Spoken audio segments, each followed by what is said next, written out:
ABE. We're going to get started here. I know some will just be coming online. Astrid, do you want to just text and let in the chat let people know that we're getting started, just in case they can't hear us? Yep. If you're having any tech issues, please feel free to chat with Carla Vian for any assistance you might need. And note that you can check out all of the materials in our library. We have quite a few materials for today's session, so you might want to start downloading those now.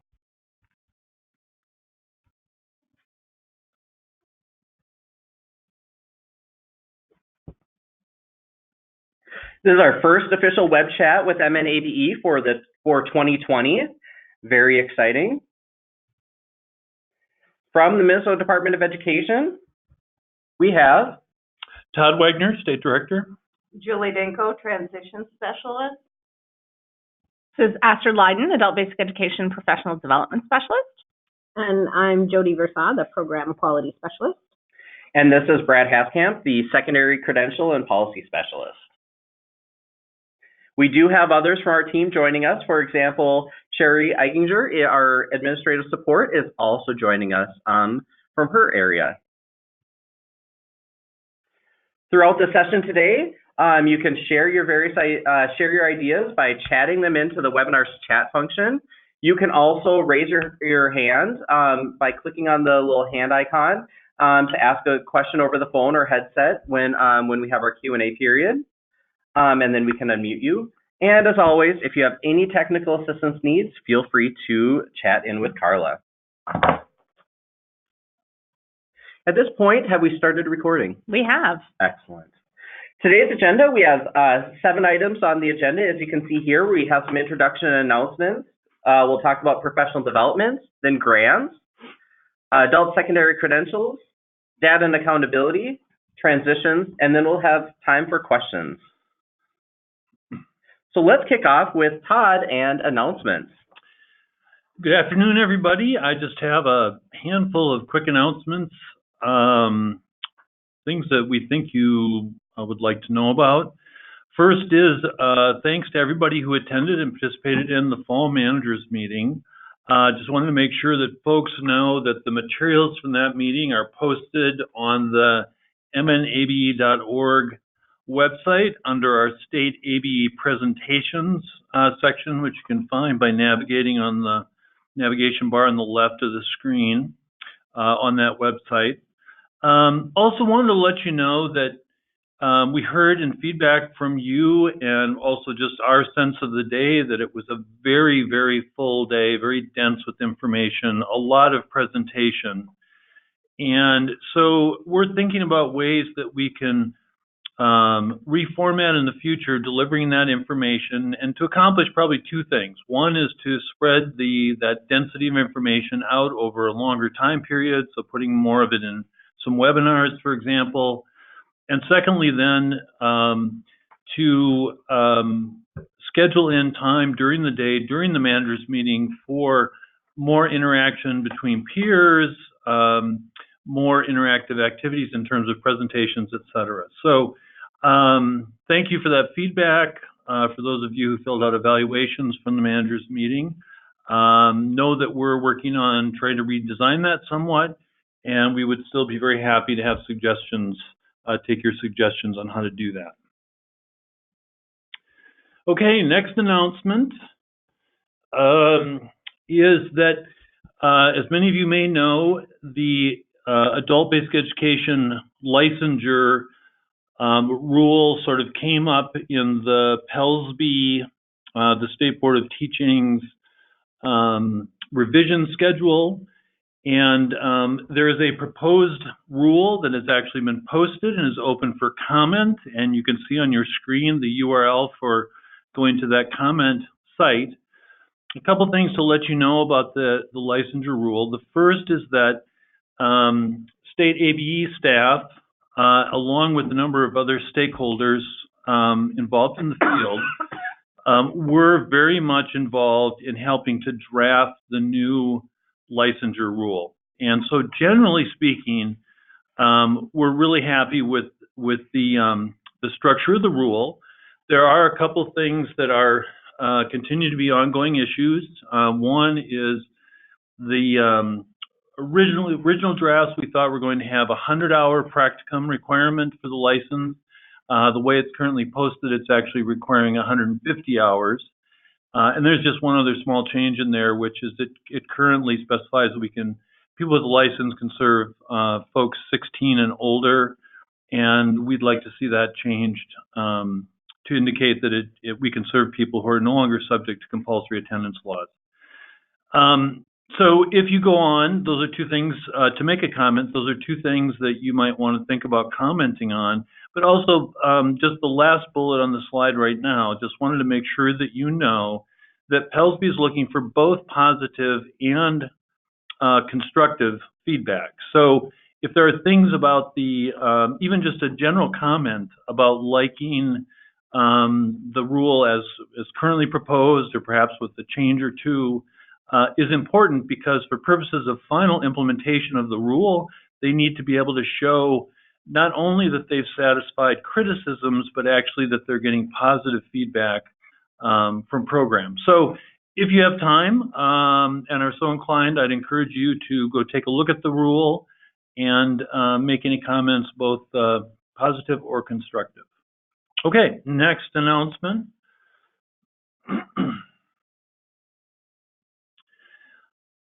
Census information. So this is sort of an FYI for all of you. So we're all aware that the decennial census time is fast approaching. Most of the data collection will happen in late winter, early spring, at least the first initial push.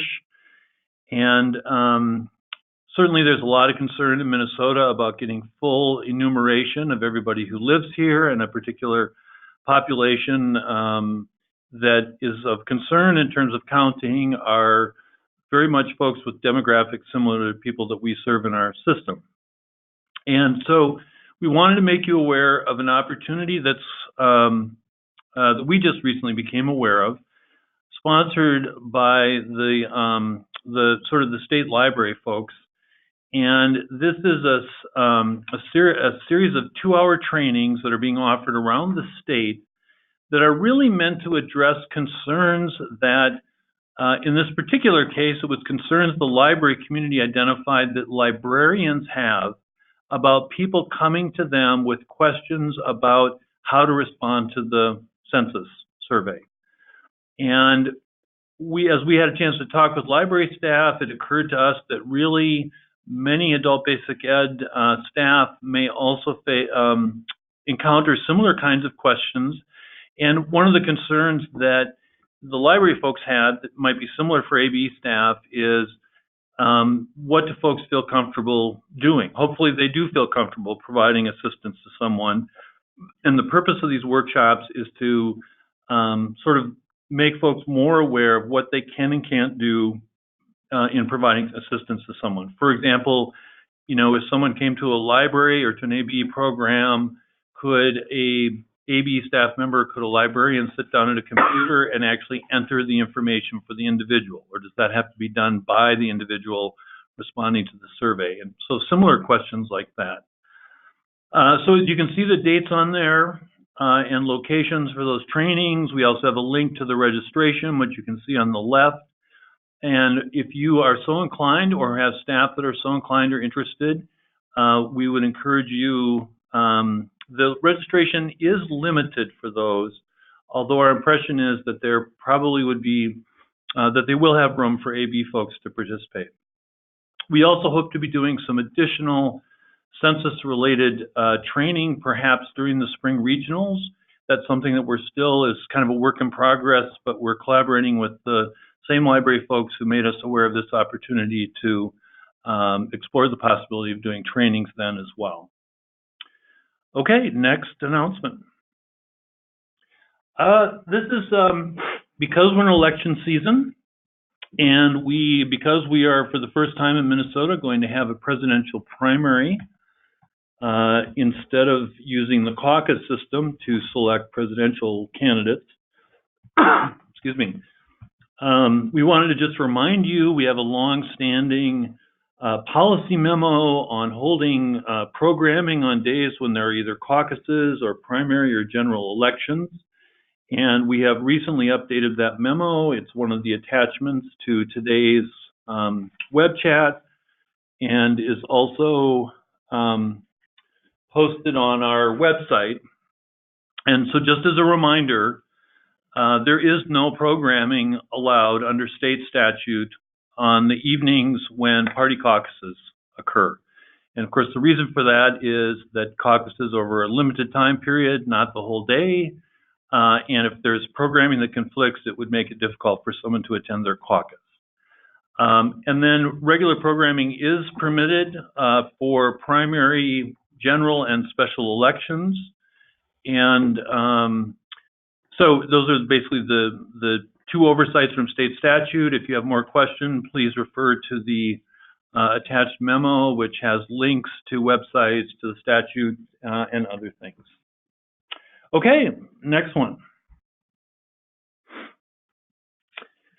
So you'll recall that maybe about a month ago, we sent out a survey asking folks for feedback about using the terms adult basic education when referring to our system versus using the term adult education when referring to our system. And the reason we were doing that is we have had the opportunity over the course of this fall through the Support Services Network and funding to do some work on developing a logo for use with state-level services.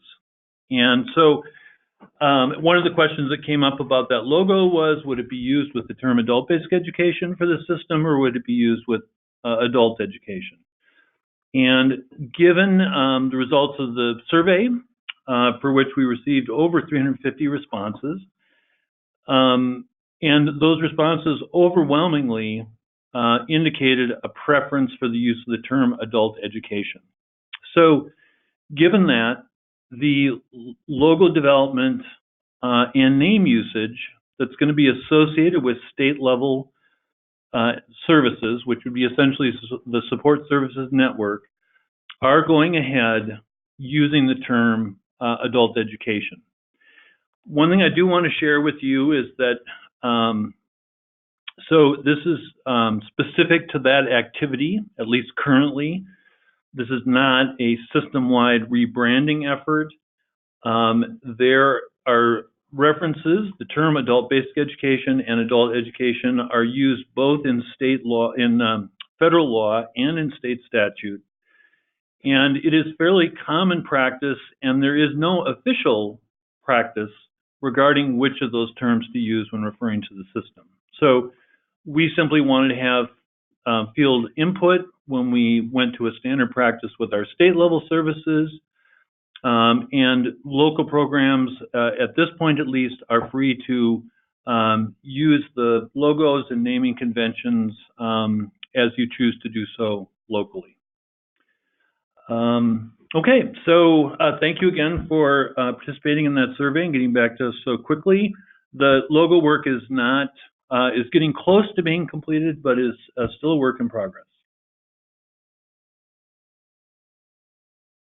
Okay, now we're going to turn it over to Astrid to talk about professional development. Okay, so welcome everybody. Good afternoon. We're going to start with a couple of items that follow up on conversations that we had at our fall manager meeting. And one is closely connected to what Todd was just talking about. As I mentioned at our meeting, we are in the process of developing a comprehensive online professional development catalog that will have a complete listing of all of our Minnesota adult ed professional development opportunities. We're really excited about this. It's currently being populated by our various support network providers and will launch by spring regional. So this is going to allow you and staff to search for all opportunities using a variety of filters. You can look for content area, so search by ESL or by math, by target audience, so you could look for specific opportunities for administrators or support staff, delivery methods, so looking at searching by conferences or workshops or webinars or online courses, or by provider, so searching by our various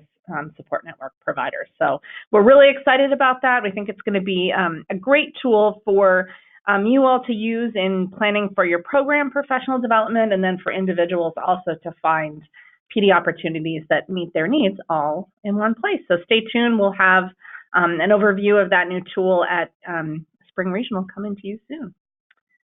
Go to the next one, Brad. Another item that we discussed at the fall manager meeting was the relatively new cultural competency relicensure requirement. And those of you who were there will remember that this is a fairly extensive requirement. We've got the state statute language here on the screen. And so in order to meet that requirement, the training that is being approved is more extensive than the training for some of the other requirements. Typically, training that meets this requirement is longer, about 6 to 8 hours long, and needs to address all of the issues here on the screen. So since we saw you last in November, our statewide professional development committee has been exploring the issue of how to help our ABE practitioners get this training and meet this requirement. We have been, over the past couple of years, doing an increasing number of trainings in the realm of equity and addressing some of the different populations and issues that are part of this statute, but we do not yet have a comprehensive training that meets the PELSB requirements. So several of us went through a Train the Train event through PELSB earlier this month, and we are in the process of thinking about what a PELSB approved training would look like for ABE. And so what I can tell you at this point is that we are planning to offer a cultural competency pre-conference workshop at Summer Institute that would be likely delivered over the Tuesday and Wednesday prior to the conference, along with some pre-work leading up to that and post-work to allow for reflection and application and action planning. And then ideally, due to the really complex nature of this training requirement, we would like to develop training in a more extended delivery format. So in the future, hopefully in a study circle model, potentially training that's delivered over the course of the year, with part 1 at Fall Regional, part 2 at a Spring Regional.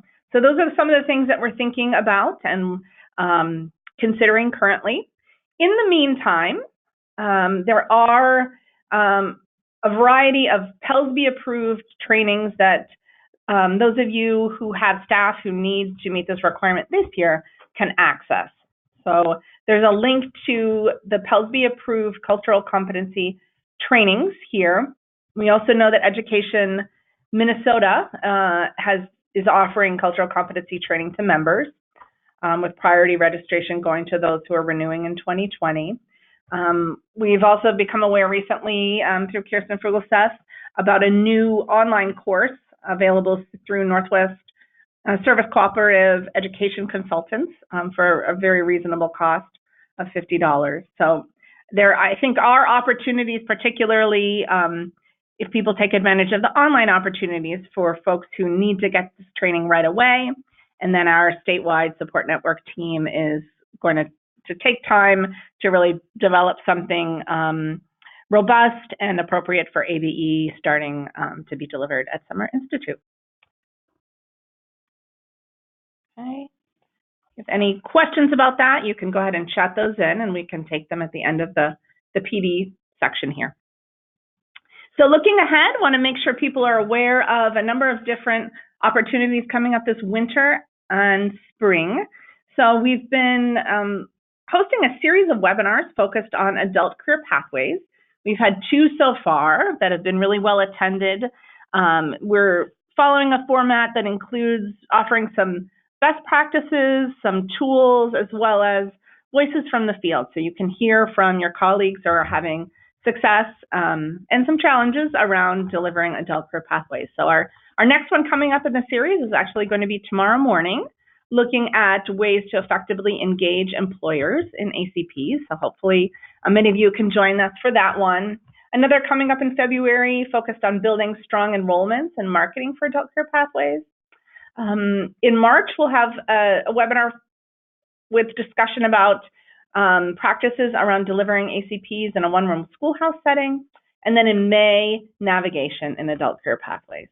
Also want to make sure that you're all aware of our Adult Career Pathway Schoology group.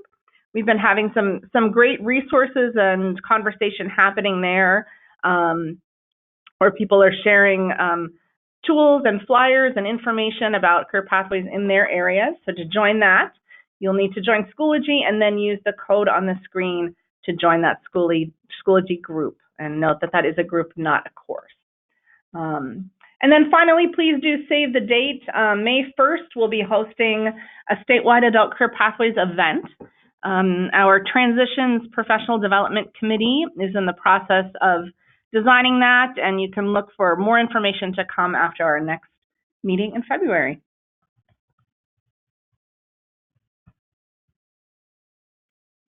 Also want to remind people that registration closes this Friday for the Language and Literacy Institute. This is a really excellent 2 days of professional development with a combination of 90-minute and 3-hour workshops, really the opportunity to dig in with colleagues. You can see the variety of workshops that are being offered. I do want to call out that the CCRS Foundation's ELA workshop is being offered. So this is a great opportunity to get that training face-to-face if you or any of your staff have not yet had that. And just a reminder that Atlas is covering hotel and mileage costs for those who are traveling more than 50 miles one way. So hope that people can join us and make sure to get your registrations in by this Friday. Next one. Looking ahead to spring regionals, Metro will be March 6th in St. Paul.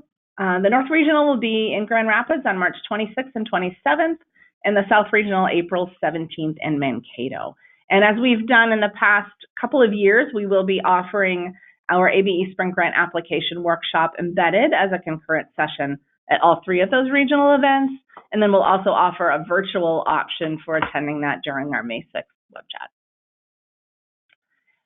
We'll be, again, offering some scholarships through Atlas for folks to attend the MCTM, Minnesota Council of Teachers of Mathematics Conference in Duluth.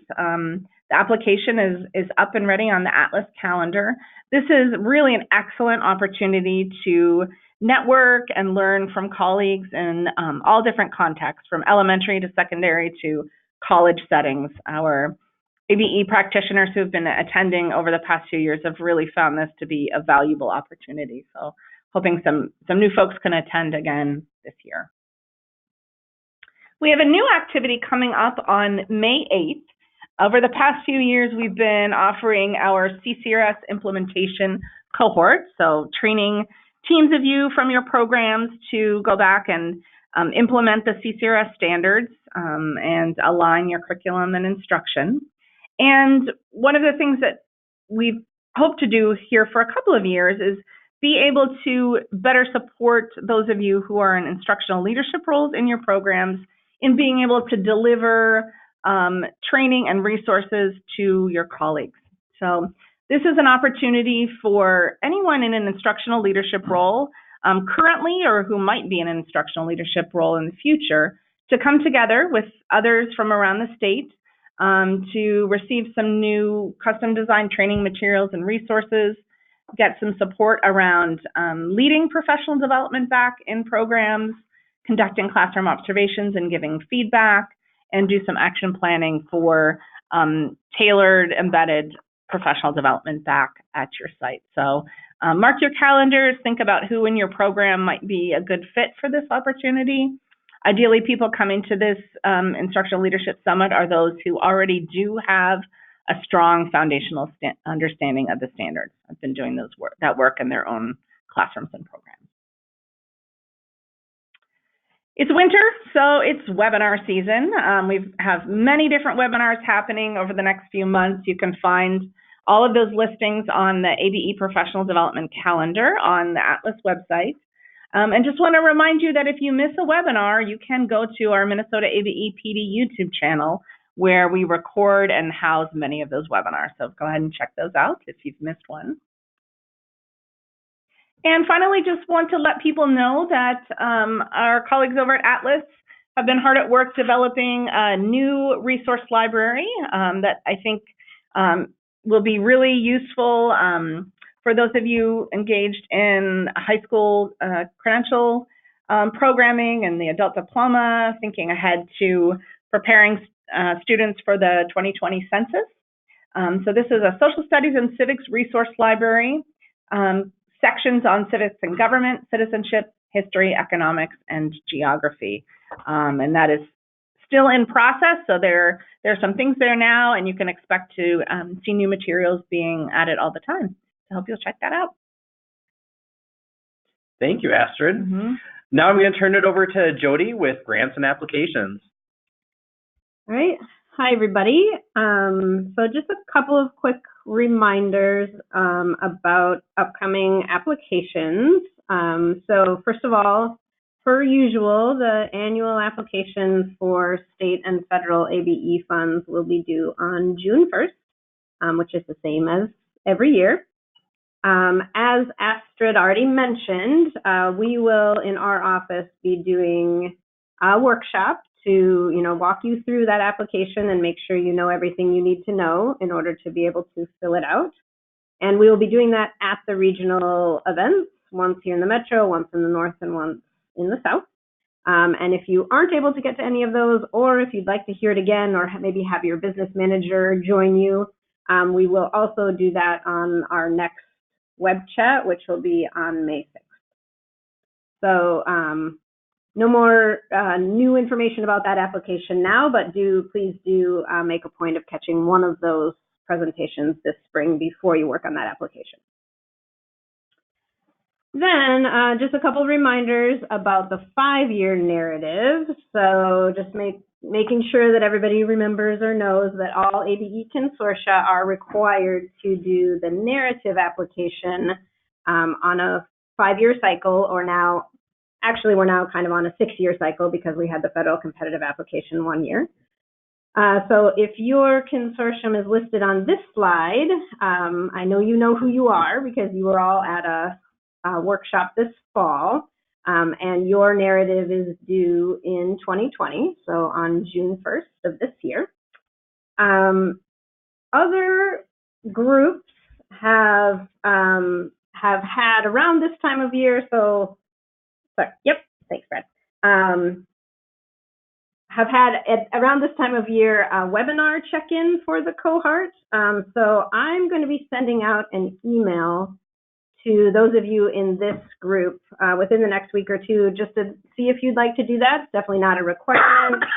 And we don't have any, real new information to give you at this point about the 5-year narrative, but it would be an opportunity to kind of connect with each other again, talk through any questions that have come up at this point, kind of get a sense of where everybody else is at, and maybe sort of refocus and motivate each other. So be watching for an email from me and be thinking about whether you think that would be a useful activity if you're in this 2020 group. Then this is a list of next year's group. So these are the consortia that are required to submit a narrative in 2021. I know that seems like a long way off.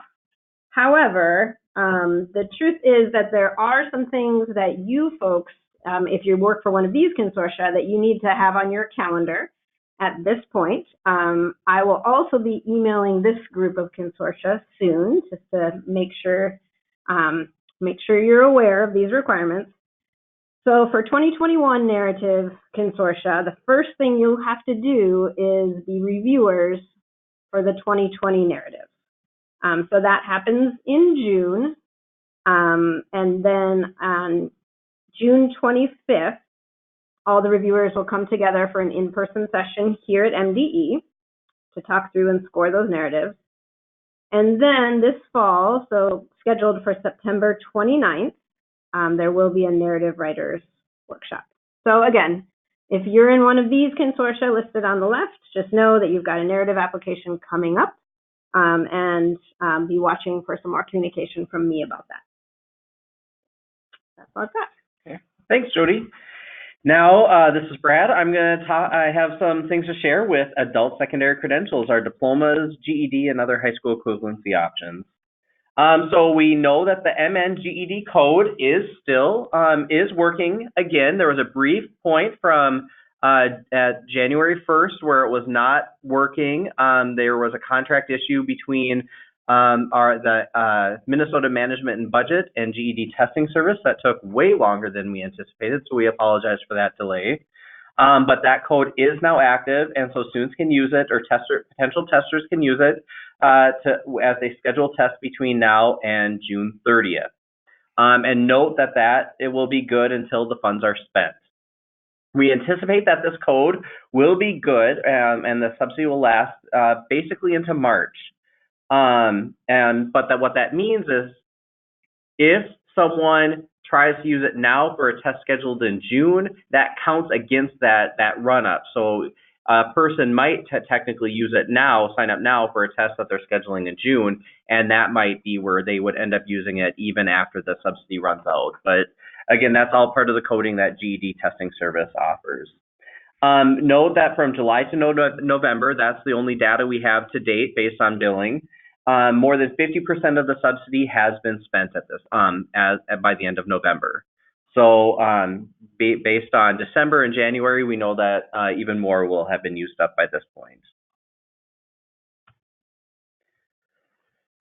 Then I want to talk a little bit about standard adult high school diploma programming. We have some updates first.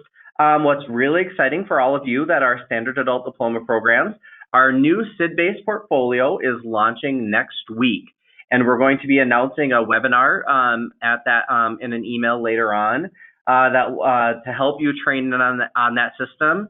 I will say, based on those that have been piloting the system, they have said it's way easier. In fact, one person went so far as to say, I'd rather enter 2 portfolios into CID than 1 portfolio into our current learner web system.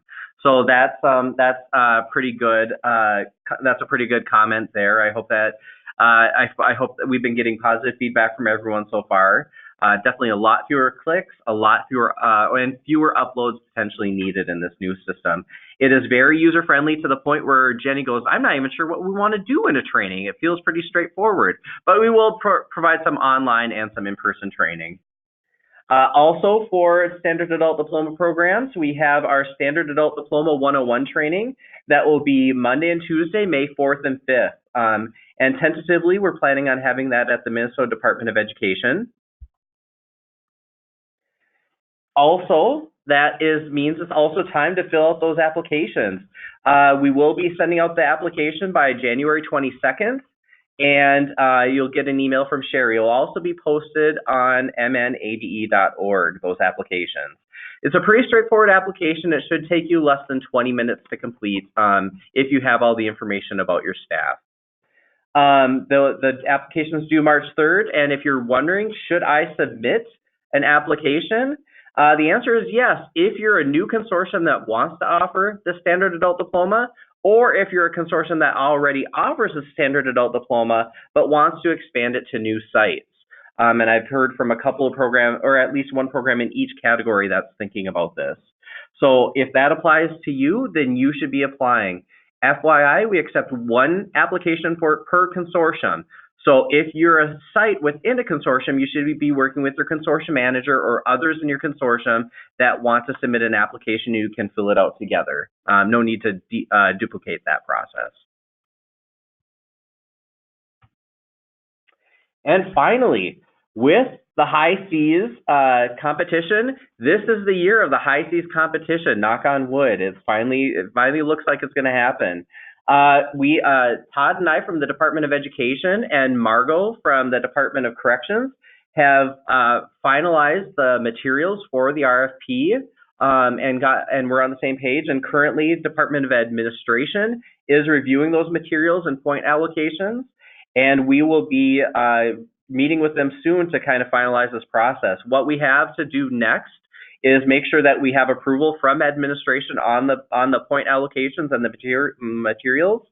We will then, admin will then be posting it, and simultaneously we will be seeking reviewers. We'll have some state reviewers, meaning state staff that will be reviewers. We are also working with admin to try to get some local ABE program people in as reviewers as well, but that's been a negotiation that's been underway now for over a year. So it looks like that's going forward, which is really exciting. We hope to have those results coming in the next couple of months, so stay tuned. One other thing that's on high school equivalency that I want to let you know, yes, we did in December, I did submit to the Minnesota Department of Education a revised GED age waiver that allows for CASA's gold scores. Unfortunately, they're still working on it, so they haven't approved it yet within the department. Our tech people have been working on it. Unfortunately, it's taken a lot longer than anticipated. But stay tuned. We hope to send an email out once that's official and on the Minnesota Department of Education website. Again, I apologize for that delay. So we do have a question about the portfolio system from Nancy, and that is if you already have half a portfolio in the LearnerWeb system, do you need to start over in CID? The answer to that is no, as long as you're going to be submitting that portfolio within the next couple months. LearnerWeb is turning off in June, or at the end of June, so it needs to be submitted within the next couple months. So if you haven't started uploading, or if you have kind of a half-done one, or you were thinking about starting to upload one, my encouragement to you right now, hold off. And enter it into CID. But in the case like what you're saying, Nancy, if you've already entered half of it into LearnerWeb, just hold off and make that decision when the time comes. We would allow that still in LearnerWeb as long as you're going to be submitting that within the next couple months. Unless Amy at your site thinks it's much easier to submit in CID and would rather start over in CID. I mean, that would be potentially another option on her end. Amy's been a great pilot for us, so we appreciate her contribution. Okay, well, now Jody, let's talk data and accountability. All right, so first of all, just some reminders about our program improvement process. First of all, just as an overview, what program improvement is a technical assistance process, and not all ABE consortia are required to go through it, but we identify particular consortia based on particular accountability measures. And the process for program improvement involves a workshop, and then having to do some planning at the consortium level and receiving some technical assistance from us here at MBE. So how that is currently working this year, so during program year 2019 and 2020, there are a group of consortia that have been required to participate in program improvement, and basically those those consortia were identified just based on 3 measures, whether measurable skill gains for ABE students fell below 30%, or if measurable skill gains for ESL students fell below 30%, or if post-testing rates for students with 40+ hours fell below 60%. So that's how we sort of flagged consortia for participation in this current cycle. And then what we decided to do this year with the program improvement cohort was to divide those consortia into 2 groups. There were 14 consortia total. So the group 1 is a group of 8 consortia, and those consortia had level grade rates that were almost 30, but a little below 30%. And those consortia participated or had to do a program analysis worksheet and then participate in a workshop in November. And then for those consortia, that's all that they are required to do now, although those consortia are also encouraged to sort of work through some of the additional planning and technical assistance that's available. Then group 2 is a group of 6 consortia who had level gain rates that fell a little lower, so below 27%. So those consortia did a program analysis worksheet, participated in our workshop in November, And for those of you in this group, I know you are working on a program improvement plan that's due to our office at the end of January. And then we've got some site visits and calls scheduled in February and March. And we'll be asking those consortia to submit a final report in August. So just to give everybody a sense of kind of how the program improvement process is working this year, and a reminder to these Group 2 consortia that you should be working on those plans. Next, we wanted to take a little bit of time to remind everybody about our relatively new 40-hour waiver. So kind of an overview of what this is. The 40-hour waiver will allow you to test a student with fewer than 40 contact hours since their pretest in a very specific situation. And that situation is when this student has finished the instruction they need to reach a specific goal and they are leaving your program. They are done.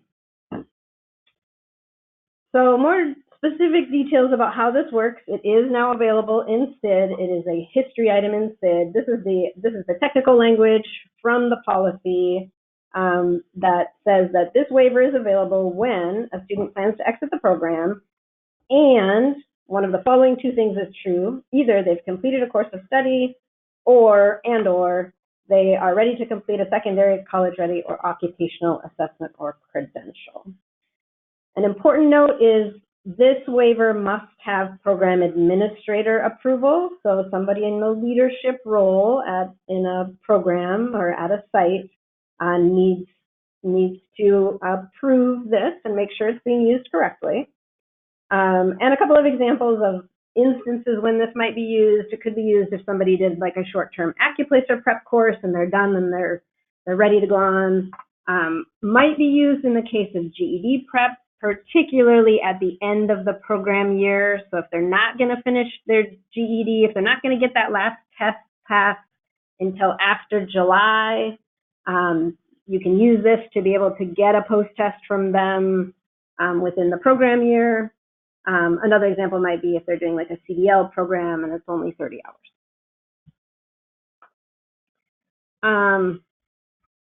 So just an important note that a student must have a minimum of 12 contact hours in order for this to work. So it's not for students who have fewer than 12 hours.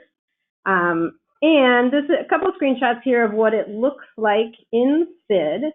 So it is a history item, and the history item, there are two options for the history item. Both indicate the student is exiting the program. One indicates they're completing an assessment or credential. The other one indicates the course is ending. We are asking everyone who uses this to add a comment in CID, and the comment should contain two things. One, who approved of the waiver, so that is program administrator who is approving the use of this waiver. And two, the name of the assessment that they're going to take or the name of the course that has finished. So there, we have a couple examples of this on the next screen. So here's a couple examples of what that looks like in CID. One comment, so the comments are highlighted in yellow here. So the comment would include who was approved by. In this case, this student will take the Accuplacer, or the second one, again, who was approved by, and this is the name of a course that this student was enrolled in that is now ending.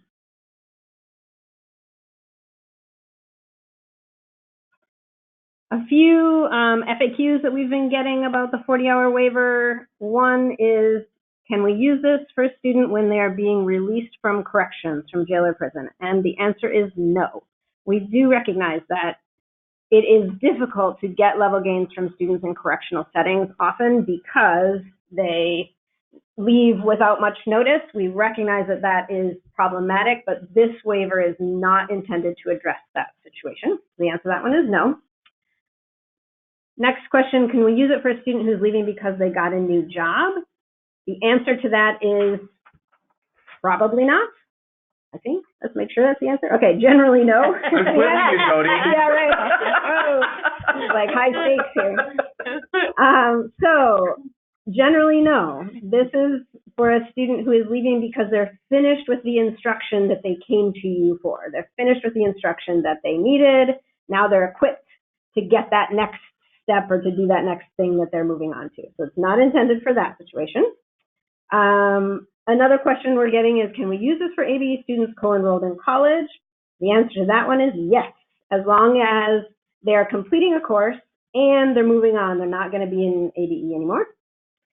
And last question is, should we use this for all our GED students who have less than 40 hours? And the answer to that is no.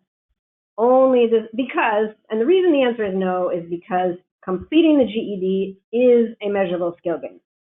So you don't need to worry about post-testing students who have completed the GED unless there's the program year issue of they have hours in 1 year, but they won't get that gain until the following year.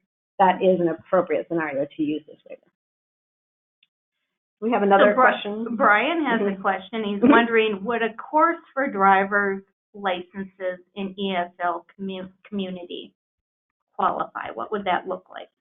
Yeah, so probably yes, Brian. So if you are teaching a course in your ABE program where you are helping people, you are giving them the educational support that they need in order to be able to prepare for the commercial driver's license. And if they finish that coursework and they're ready to go take their CDL permit test, presumably, and they don't yet have 40 hours, yes, that is an instance where you could. And they are no longer going to be attending ABE. And I noted you noted commercial driver's license. Would you say the same thing applies for those doing a standard or personal driver's license? Missed that point. Program for educational support? I don't know. What do we think about that? Yeah, that is honestly one that a question that's not come up before. So potentially, I would say maybe we need to. Right, is that the only thing that those students are doing with your program? Right. That means you strictly for support in getting a driver's license, presumably passing the written permit test. And Brian, I've unmuted you on our end if you would like to unmute yourself and say a bit more about the scenario you're thinking about. Okay, we do try on a, right now it's like every 6 months I'm trying to make it a little more current because we have a high demand with a large Hispanic community here. So there is a need. We do a study group that aligns with the driver's manual and it's around or just over 12 hours with what we do. It's real popular. We've had success with it. But you know, if we go over that 12 out for with a post test or without a post test, can we use the waiver? So first off, there needs to be 12 hours between the pre-test and the post-test, right? Right. Yep. So there is at least that, and that has to exist in order to post-test under a waiver. Yeah, so my thought on that, Brian, is probably technically I think that sort of complies with, if they're completing a course of study, I think that complies with the policy. I think the question I would be asking in your case is, are you providing them instruction that's going to lead to them showing a level gain on one of our standardized assessments in 12 hours? Okay. I mean, so I think technically, yes, you could do that, but I think I would also be asking myself, you know, how likely the content domain of what's covered on the assessments is actually duplicated in your licensure class. Right. There's very little overlap in content domain, and it's a limited amount of instruction. It might be quite unlikely people would show a level change. Yeah. That would be correct. Yeah, so that might be a reason to choose to not use the policy in that situation. Right. Okay. Yeah, I think that's a bit of a choice you have to make on your end. It sounds like what you're saying, technically that would comply. You could use it. Yeah. But is that the right way to? Right. And ideally, there that would be an opportunity to engage those learners in further ABE instruction. Yeah. And then in that case, they would not be leaving ABE and you would not use the waiver. Yeah. Right. Engage them in your other classes. Yeah. Ideally. Yeah, good question. And then Eric Lind asked, what about a citizenship test? So I think that the answer, I'm looking around the room here to see if anybody wants to add more, but I think it's a sort of a similar answer. Again, I think, yeah, if a student has come to you just for citizenship and they pass their naturalization exam and they are done with what they want from you in the ABE program, technically I would say yes, they finished a course of study. But again, I think the question to be asking is, did that instruction lead to improved skills that would be likely to be measurable on a post-test? Yeah, and unfortunately, many of you who've been around for a while maybe recall that there was a period when CASAS had a test that was reading for citizenship that was scaled to the same scale as the CASAS reading test and was approvable or was approved for NRS use. But that test is no longer approved for NRS use. And so I guess the situation there that might be a little bit different would be if such a test was available, the content domain overlap between instruction and what was assessed would probably have been much better. It may not be as good just using a goals reading test, for example. So I agree, Jody. Really the same set of issues as the license test. Yeah, good question. Thank you. Yeah, absolutely. Next question is going into staff and volunteer data into CID. So as we announced at the fall manager meeting, we are expecting staff info in CID. We're just clarifying, this question was asked at the fall manager meeting. We're clarifying that we also expect volunteer data to be entered into CID. Some of the benefits are that you'll be able to provide your Table 7 or generate your Table 7 directly from CID. You also will be able to provide the annual volunteer reports at the Minnesota Literacy Council or Literacy Minnesota that they request, and that's part of your ABE assurance in your grant. And it will help us get a better, more accurate picture of state ABE workforce. And it's also helpful to know that a lot of programs have told us, or reported to us, that they've already been doing this, and this is no change to what they've already been doing. So just some more detail about that. Here's the data that needs to be in CID for volunteers and or staff. Just noting that this includes instructors, administrators, and support staff paid via ABE funds and program volunteers. And you can see some of the basic data that is required.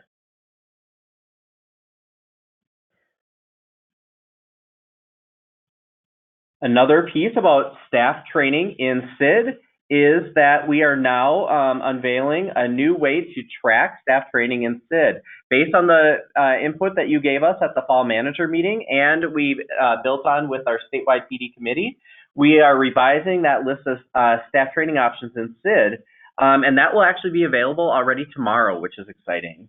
Please note that all of those outdated trainings that have been in there, you won't be able to select those anymore for staff, but they will still exist in the staff history for anyone you assign that to. And as requested by many of you, you can enter your own special locally offered training. There will also be a new history group for professional development events separate from training. And coming soon will be staff training reports. Some of the reports that we were talking about and that you were asking for, the CID staff will be working on those later on this winter. And with our volunteer training options, that will be coming in CID soon too. So stay tuned.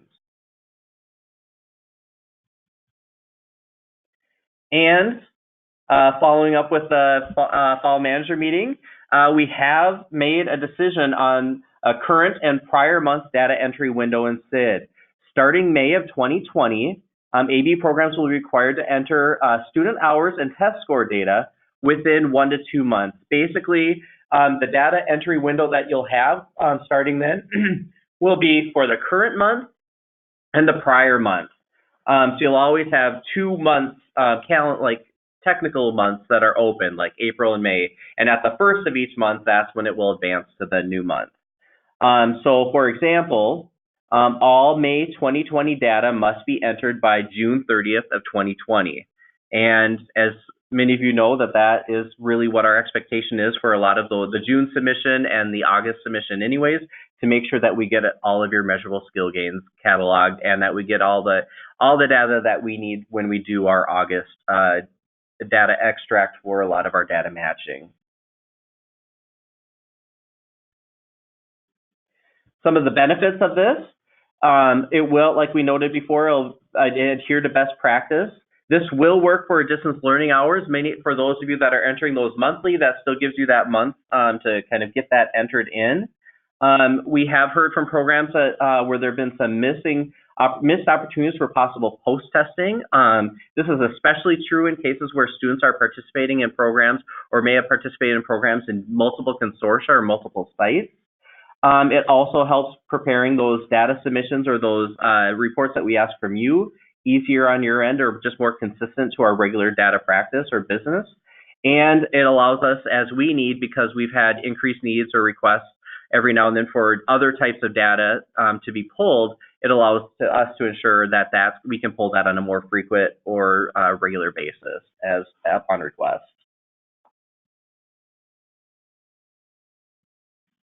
So we did have a hand raised in this. Asher, do you want to? I'm not sure who this is, or I can't see quite. Had to move around my. Oh. Eric, your hand is up. We've unmuted you on our end if you'd like to unmute yourself and ask your question. So at the manager meeting, our table, we were talking about this, that usually this won't be a problem. Summer is where the issue will be, especially with distance learning. So for example, we're done with classes on May 22nd before Memorial Day. Then we start up again in July. So for that's the case, distance learning goes to the end of May. Can we just enter all of our May and June distance learning all together 1 month in June? Or how do you want to do that when we've got those like breaks like that? Especially with distance learning. Same thing's going to happen. And we don't have in August, and then we come back in September. How do we enter July? If we want to get through the whole month of July, can we enter it all into August month, just combine the 2 months? Or what are you thinking on that? Good question. And to help answer that, I've unmuted Jenny Schlickebeer, and I'd like Jenny to unmute herself so that we can talk through this and make sure we're on the same page with this. Hey, Jenny. Hello. Hi. How are Can you hear you? me? Yep. Okay. So Jenny, your initial take on that. I honestly don't know. I mean, we can help as much as possible, but what amount of hours are we talking about? So you're saying you have May distance learning hours and you don't have the opportunity to put them in June because you have no staff in June. Is that right? Correct. Okay. And so, I mean, this might be something we have to work on one-on-one with programs that fit this scenario. Is this a lot of, we're talking like hundreds and hundreds of hours, or? It could be 1,000 hours. Okay. Yeah, I don't know. We'll have to come up with so you have no staff whatsoever in June? No, I mean, not for data entry. I mean, not for that part, And you don't have teachers in June either who could enter attendance? No. So during that time, students are using distance learning without any staff support? I suppose for June. I mean, if just they can work on what they can. I mean, we have one, me and one other clerical. If they have questions, like if they get stuck and need to get help with their password, things like that, we can help them with. But generally, yeah, they're working on distance learning on their own. Yeah. So in a case like that, I think we'll still be in touch. I see some others like Jason and Jessica have raised the same said that this is also an issue for their programs as well. I personally think that we can, between Jenny and our team, we can figure out what seems like a reasonable option in that case, and that would be a reasonable data audit trail. So I think for that, there is a possibility that we've been talking about the ability to upload distance learning hours, similar to the way we've built the uploading of CASA scores. We haven't worked on that at all yet, and it would involve, needing to have some kind of file that you download from the various distance learning programs, which I'm not familiar with all of them. But that would make the process a little quicker and take a little less clerical time. So that's kind of that might be a pie in the sky at this point, but that is something that's out there. Other than that, yeah, I see this seems to be an issue about staffing and how to coordinate the tasks while people are gone. Right. And distance learning is not just looking at your hours. You have to print the reports out from the thing for the month, and you have to go through. Oftentimes, you have to check every lesson they've done and then make it put into a table times by 1.25. There's a whole process. Okay. I mean, unless there's like maybe for just distance learning, you can have it, or maybe you can just enter like 2 or 3 months of distance learning in 1 month, or something like that. Yeah, because enter their May hours in the month. Pretend they happen in the month of June, basically. Correct. I mean, we already entered like the whole month at the end of the month. Right. I mean, they're often not entered on the actual day they occurred anyway. No, you have to do, that would be a policy thing, I think, that Brad, we can talk about how you want to go about that. I agree. I think there's either through help with Urban Planet, or potentially we could allow for an extended window, or where multiple months could be entered all at once on one single date. I think we need to process through that a little bit on our end. We also need to make sure that whatever we approve with this is allowable under a federal audit, because we need to make sure everything is federally auditable, and not just federally auditable, but auditable by state standards. And one key thing where I could see that, I think we just need to talk through that further. But I think that's a good question, Eric and Jason and Jessica and Tracy. Yeah, the important thing we'll have to keep in mind is if they're the hours, obviously for counting for table A, any hours April or before, you're going to want those in actually on time. And then May hours are for the next program year, but those hours do factor into level gains and such for the table. So there's some timeliness anyway. Well, and we do have that requirement that all hours for June need to be in by August 1st. That's been in existence for over a year anyways. Well, this isn't, during the months of May and June, this isn't much different than how it's been in the past because of those year-end issues. Right, that's true. So, yep, that is absolutely true. Yeah, I'm curious, Eric, how have you gotten around this issue before by the August 1st deadline of having all of your data? We're here July, so we just do right. Yeah. What about some of the other programs that are saying they don't have staffing in July? How have you complied in the past?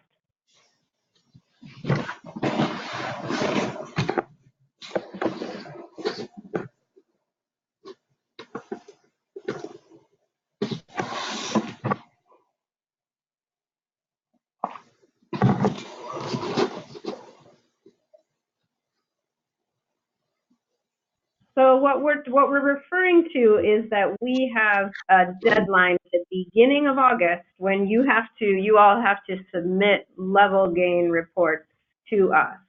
And our expectation is that all data in CID is up to date at that point. Yep. And you have all done that. You all did that last year. And you claim that. Or who submitted that reporting to us. So that's kind of our question is. Yep. How was all of that up to date in the past? Or perhaps maybe the distance learning hours were not quite up to date at that point, is what I'm gathering. Yeah. Yeah. And if that's the case, that could be problematic when we do our data extract with all of our matching. If that data isn't complete. If that data is not complete. Yeah. Right. Yeah, it seems like, Eric, your situation is a little bit more tenable because you have staff back in July. And presumably then in July, you're able to get all data caught up through June 30th, and so you can meet that August 1st deadline. I guess we were curious to maybe hear from some other programs that say they also don't have staffing in June or July. How are you meeting that August 1st deadline? Because I think the answers for those two different situations from us might be different. And I think it's also, just maybe that programs actually do need to staff to meet the requirements of the program. Those requirements aren't arbitrary on our part. We have them in place so that we can meet either federal or state reporting requirements, and they to some degree are just a burden of receipt of the funding. So we have a couple of responses to that. Jason has said that he has had to pay staff to come in additional hours, but that's not a long-term scenario that can be supported by him. But I will just say to that, Jason, that unfortunately that's not just a singular, that's going to exist every single year that we need that submission by August 1st. And all data through June needs to be entered by the end of July. That's our regular data cycle. And then Penny was saying that what she does is she has her data person come in one day to put in data. Yep, that seems like a reasonable. Seems reasonable, yeah. I do want to go back to Pam's comment. So Pam made a comment that the clerical issue also includes entering a new student in CID. And I just wanted to point out, Pam, that actually this data entry window doesn't apply to entering a new student. It only applies to test scores and hours. But if they are not entering the new student, then they can't enter their test or their hours. That might have happened. Right, yeah. I think, Yep.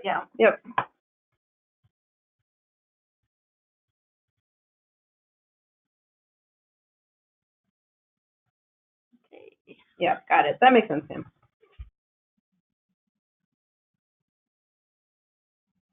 And I think this does raise, at least for me, some questions which I think we might need to just sort of explore as an ABE community. And that is, how long can students go doing online asynchronous distance ed work without any supervision or oversight from a teacher? It maybe seems, is a week reasonable? Is a month reasonable? Is 2 months reasonable? For me, that's an issue that I haven't contemplated before, and it does raise concerns a little bit. So that might be something that we need to think about addressing as a ABE community, especially with our DL specialists. Yes. Yeah. So with this, I think I appreciate all the thoughts and input that have come in.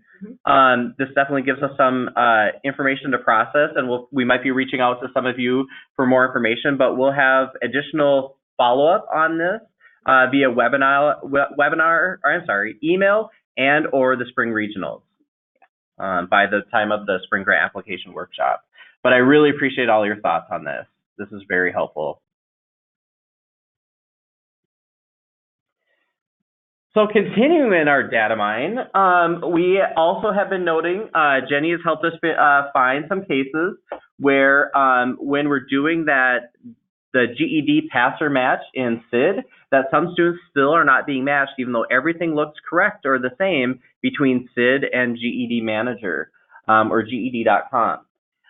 If you notice that if you have students that after it's been over a month since they've passed, and they're still not coming up in CID, please notify CID staff at the emails on the screen, support@mnabe.org, and include information from CID and GED.com. Please note that CID staff may need you to make some changes in the student file or just make some changes in CID to help allow that match or to help something align. If they send you a request, we really want you to follow up with that so that you can get that match counted. Because if you don't follow through on their request, it will continue to be a non-match in most cases. And I just also want to remind you that with that CID GED passer match, the only thing that comes through is confirmation on whether or not someone passed the GED. It does not include actual test scores from the GED test. The way that you can see individual test scores for the GED would be by having student authorized access or corrections level access in GED Manager, and to have your tester, your student, give you permission to see those scores.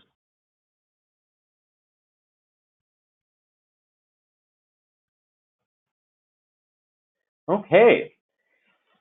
Finally, talking about some WIOA state plans for 2020. Our new 4-year plan is being finalized and is going to be posted for public comment by February 1st. We will send an email through Sherry when it is posted. It will be for all of our WIOA programs, including voc rehab, our career force centers, etc. It will, and we, our staff have been helping to develop the proposed plan. And so the objectives and strategies are very similar. It's very similar to the previous plan. There aren't a lot of changes to that plan. There are some general WIOA sections in that state plan and some program-specific sections, including a section on ABE. The plan is due to the federal government by March 3rd on our end. And what you can see on the screen is the DEED website where they have the list of the plan and where they will be posting it once it's finalized. So you can take a look.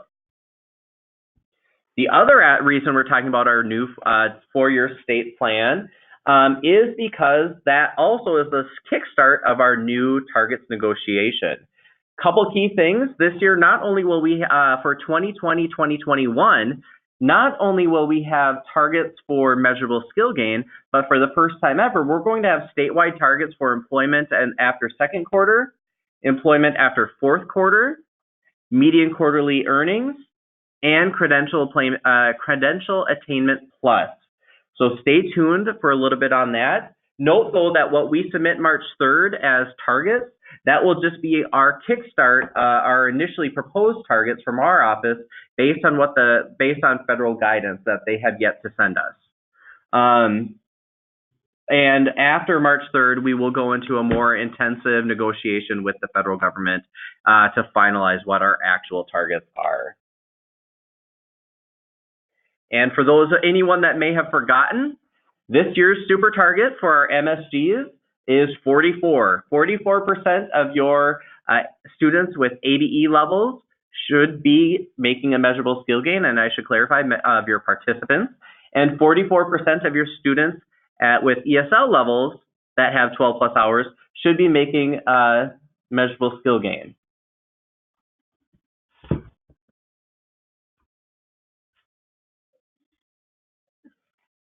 We have a question coming in from Mary Lynn. Will program level information be available? Assuming she's talking about outcome data. Yeah, Marilyn, if you're, I'm assuming you're asking about whether or not the information about first and fourth quarter employment, median wage, will be available at a program level. That's something that we're still exploring. We're actually at the end of our data sharing agreements with DEED and with MnState. And so we will be negotiating those hopefully for the upcoming 3 years and doing that sometime over the course of the next few months. We certainly hope to negotiate with them to have a provision in the work they do for us to disaggregate data beyond a consortium level. However, there are also possible constraints in how programs data structures are set up within the CID system that may make it more or less difficult to get disaggregated data for different groups. And that's something that we still are going to have to explore further over the course of the next few months. So I think our hope is that we will have a couple years worth of disaggregated follow-up data that we can share with as many applicants as possible. But how much we'll have and what level on the program level, I think is still an open question. But don't be expecting anything within the next couple months. Absolutely, that's the other key point. Employment and wages. Yep. Yep. That's what she wanted. So stay tuned. Yep. Okay, now I'm going to turn it over. Thanks, everyone. I'm going to turn it over to Julie to talk transitions. Good afternoon, everyone. There's really two areas I want to focus on with transitions. One of them is the Career and Tech Ed Perkins-wide plan, and the other one is integrated education and training, which was a new activity permitted under the Workforce Innovation and Opportunity Act. So to start off with, I just want to make sure everyone's aware that there is a Perkins 5 plan that our state is submitting to their federal office, which is the same as ours, OCTAE. for approval on their Perkins funding. And this is available for anyone in the public to make comment on the plan that is currently out there. So the links are on this slide, and the deadline is January 31st. I want to make people aware that the staff here were all involved to a certain extent on some of the committees where information was gathered and contributed to some of the state plans. But if you're interested, if you're working with your career and tech ed partners, it might be worthwhile to go and skim that plan and see if you have any comments you'd like to make. Part of Perkins 5, the changes that they are making with their new law, Perkins 5 is new, is that the law requires more input from diverse stakeholders in the planning process. This is kind of to get away from that rubber stamp, like just fill out the forms and submit it. They're now required to have a local comprehensive needs assessment done. They're also focusing a lot more on employability skills and how the funding given out through Perkins 5 and the programming aligns with the local employment needs in the community. So what I'm asking is that ABE managers reach out to their Perkins or their Perkins Consortium leaders and talk to them about how ABE can be involved in this local comprehensive needs assessment plan. So Brad, if you could go, thank you. Attached in the materials for today's webinar are several resources that will help you with this. One of them is a guide that just tells you who those individuals are and what consortium you're in. And then if you look to under special populations on this slide, this is who the Perkins funding is supposed to support under the category of special populations. And a lot of those descriptors align closely with descriptors for like the adult basic education population. So when you meet with your Perkins Consortium leaders, you could skip to the next slide. There's a few things that you can bring to that local community assessment. You have data on the English language learners in your area that they might not have. You also have expertise on the other WIOA core programs like dislocated worker, youth vocational rehabilitation. ABE tends to work with those partners quite a bit, and they might have more expertise on what funding is available to those individuals. Also, there might be a possibility that you could share opportunities around professional development. And again, there's always, or I should say, there's always integrated education and training opportunities between career and tech ed and adult basic education. If you have questions or want support around that, please feel free to contact me. On to the regional transitions plans. This is just a reminder, the current plan you're in, please provide updates if you're written into any activities or projects to your regional transitions coordinator. They need to know what's happening at the local level so that they can report on it in their transitions plan. Also, make sure you're reviewing the budget so we don't end up in April and May and June trying to spend funding that wasn't spent during this year. Please make those needed changes now. And also contact your regional transitions coordinator if you have projects, activities, suggestions you want to try to implement for the next year.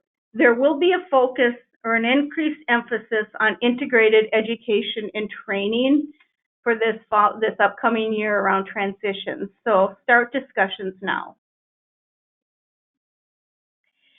Now, around integrated education and training, we were waiting on a little more federal guidance in this area, and we attended a workshop this October, and several of us found out that some of the guidance has changed.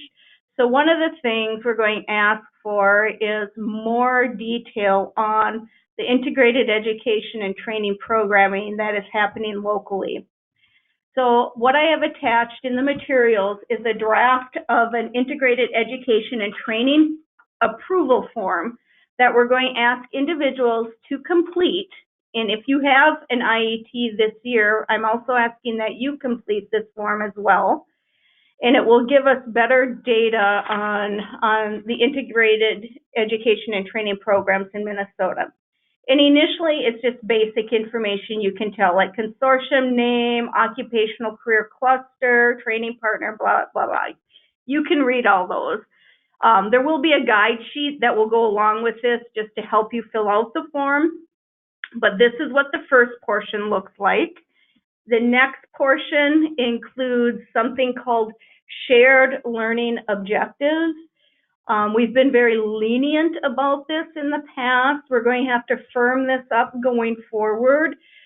These are shared objectives between the education piece and the training piece of an IET.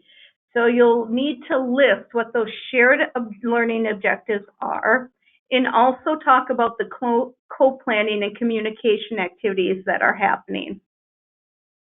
Then the next slide talks about the concurrent enrollment, meaning that IET has to be done together. You can't run the ABE prep piece and then the training piece and then add in some workforce prep. All three of these activities have to be happening at the same time. And then finally, this last slide around integrated education and training is a way for us to help identify how the training is being provided for and who's funding it. So we will have to identify the student and then the agency providing the student training costs. So that would be your dislocated worker funding or your youth funding or different agencies. Maybe it's a grant, but you can also spend AFLA funding as well on the training. And we need to note that in the final column here in training costs. Now, initially, this draft, as I mentioned, is in materials, and this is a draft, and I'm looking for your feedback on ways that this can be improved, on ways that this might serve you better, possible ways that might make it easier for you. So please either chat those in or contact me. But by the end of January, early February, you should be receiving this form. So the other change I should mention is that when you're putting an IET class into CID, we want it labeled, or the class labeled IET, and then the name of the class. And I gave some examples on this slide of what it would look like. And just to summarize, so the next steps are, please check in CID and check your classes to see if they actually are IET. If they aren't, please remove them. Or check them, yep. And then use the new naming convention. You can rename any of the classes IET and then whatever you currently have in there. And then when this form is finalized, I will be sending this out to people who currently have IET classes in there and asking them to complete it. Okay, and Todd's going to talk a little more about when I said we were going to try to gather the AFLA costs spent on the training piece. So go ahead, Todd. Thanks, Julie. Yep. So this is kind of a new data collection piece for us. It's actually been a requirement from the feds for a couple of years now, and we have been sort of trying to kludge our way to a cost estimate using contact hours.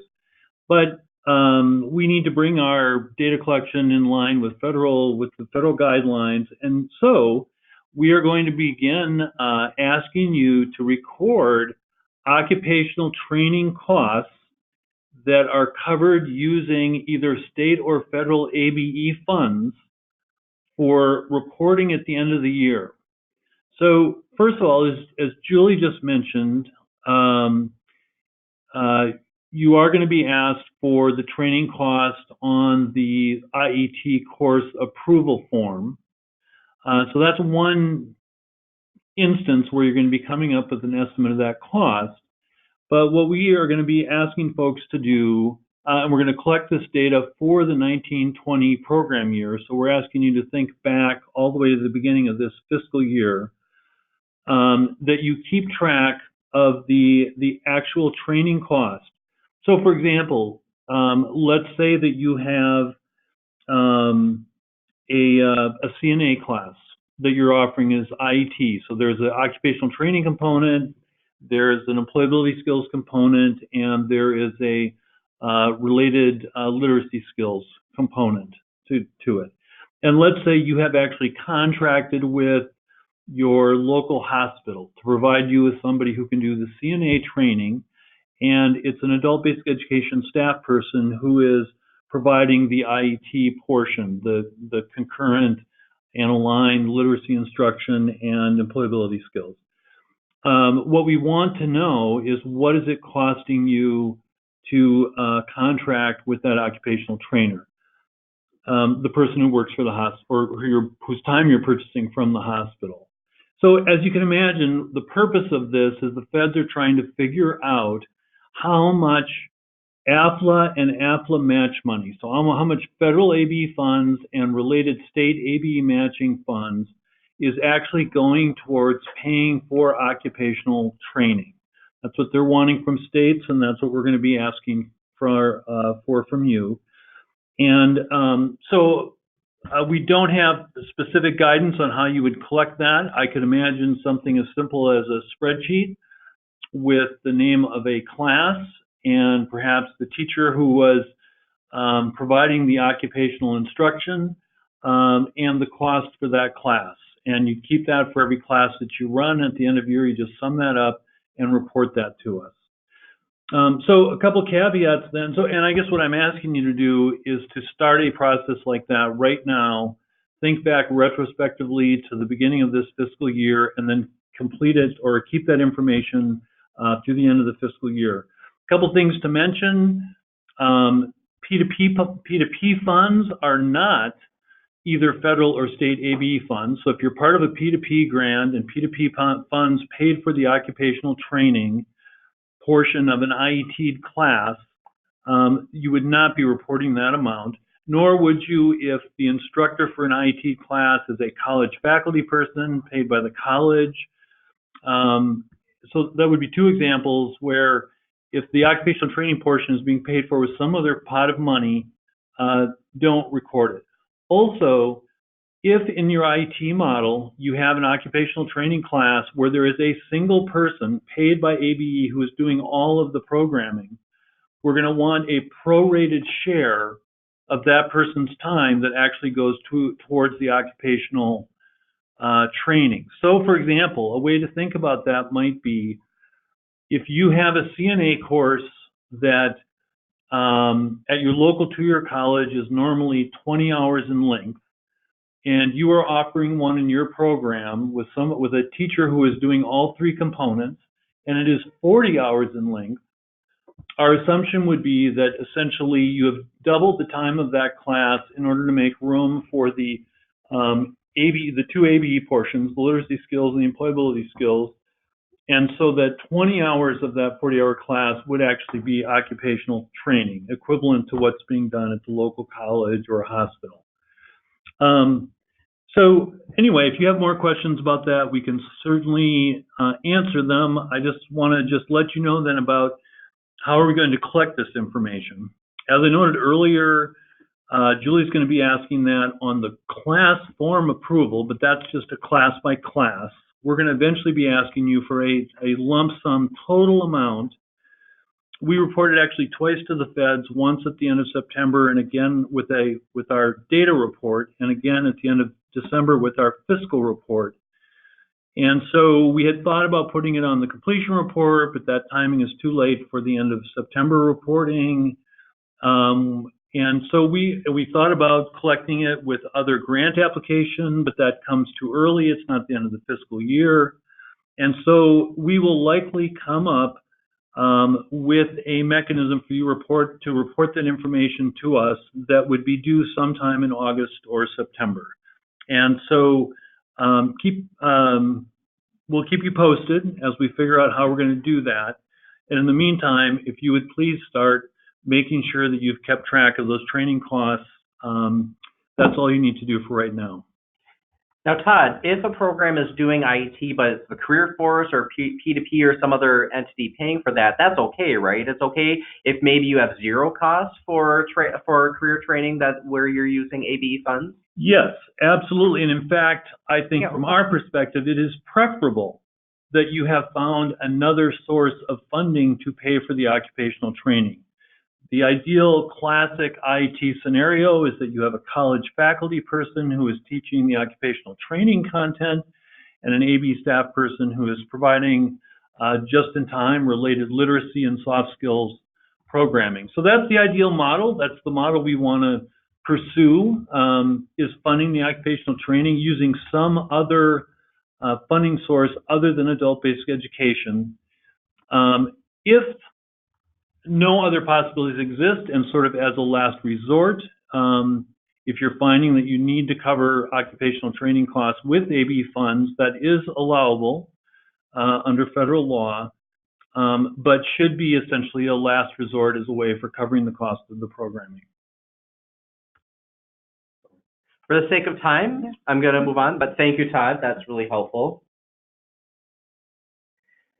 Keynote, we've already mentioned it, but we have quite a few important materials today, as you can tell. So please download those materials.